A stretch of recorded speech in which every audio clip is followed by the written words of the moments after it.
Amid the recent spike in gun violence, law enforcement has grappled with how to best protect the Charlottesville community.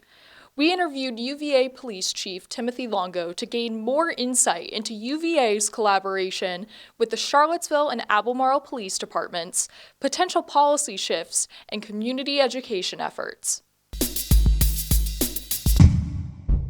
In my early days as the police chief here in Charlottesville, back to 2001, we could say with some degree of confidence that most of our homicides and shootings had some nexus to criminal activity and more likely than not drugs. I'm not even sure we can say that today. I think there is a large majority of them that are connected with those markets or that form of criminal activity, but a lot of it just looks like personal grudges, retaliatory acts, anger, disagreement, conflict between people that are very young. All shootings, homicides, all violence, all acts of violence are senseless and unfortunate. But when young people are putting a gun in their waistband and going into another community and committing acts of violence, that's a concern to any police chief anywhere in any community across this country. The tragedy of gun violence is not unique to Charlottesville.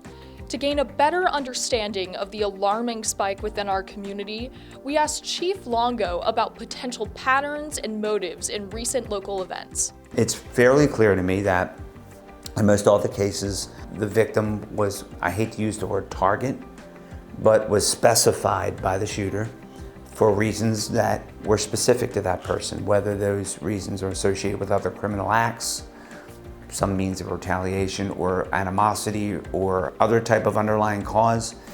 It's clear that there was a relationship that brought that situation to bear. Given fundamental right. Gun control. Gun control. Second Amendment right. The Second Amendment. Legitimate constitutional right to bear arms. Second Amendment. The Second Amendment's very controversial. It has been. Our Constitution and how it's applied to individuals should be under constant scrutiny by our courts because those rights are so precious. But our courts have made it clear that states are permitted to regulate when people bring weapons into sensitive spaces. A dormitory room is a sensitive space. A cafeteria on our grounds is a sensitive space. The John Paul Jones Arena is a sensitive space. Why is it not as sensitive as the State House in Richmond, where guns are not only prohibited by policy, they're prohibited by our criminal laws? So we most recently asked the General Assembly to do that here. Make it a crime to bring a gun into this space. And not only make it such that I can enforce the university's policies, but that I can enforce our criminal laws and have the full range of investigative resources to go along with the criminal investigation and be able to utilize the full range of our Fourth Amendment in enforcing those laws. So I know that those are the steps we've taken. And now to educate our students on what gun policies are on grounds, and then within the confines of our law and our Constitution, about how to make sure that not just our students, but our faculty, our staff, and our visitors obey those laws and have mechanisms in place to promptly investigate and seek to find information when we have reason to believe that those policies or laws have been infringed upon. Those are the steps we're taking.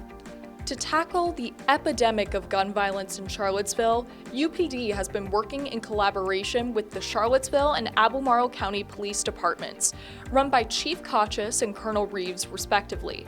CPD Chief Catie assumed his position recently, with his appointment beginning in January of 2023. Additionally, Chief Longo indicated that he is working with the Virginia State Police at the UVA Town Hall on gun violence on March 28th.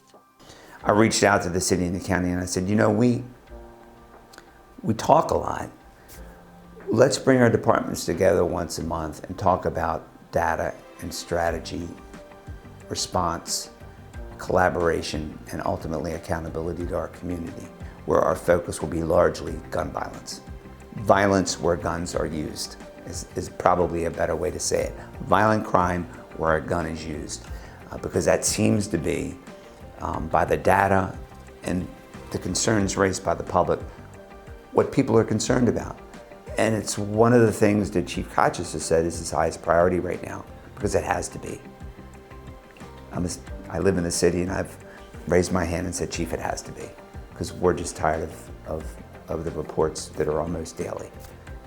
With another fatal shooting occurring over St. Patrick's Day weekend, the work of this task force remains incredibly relevant. Additional information and resources regarding safety on and around grounds can be found on the UVA Department of Safety and Security website. I'm Catie Ratliff, WUVA.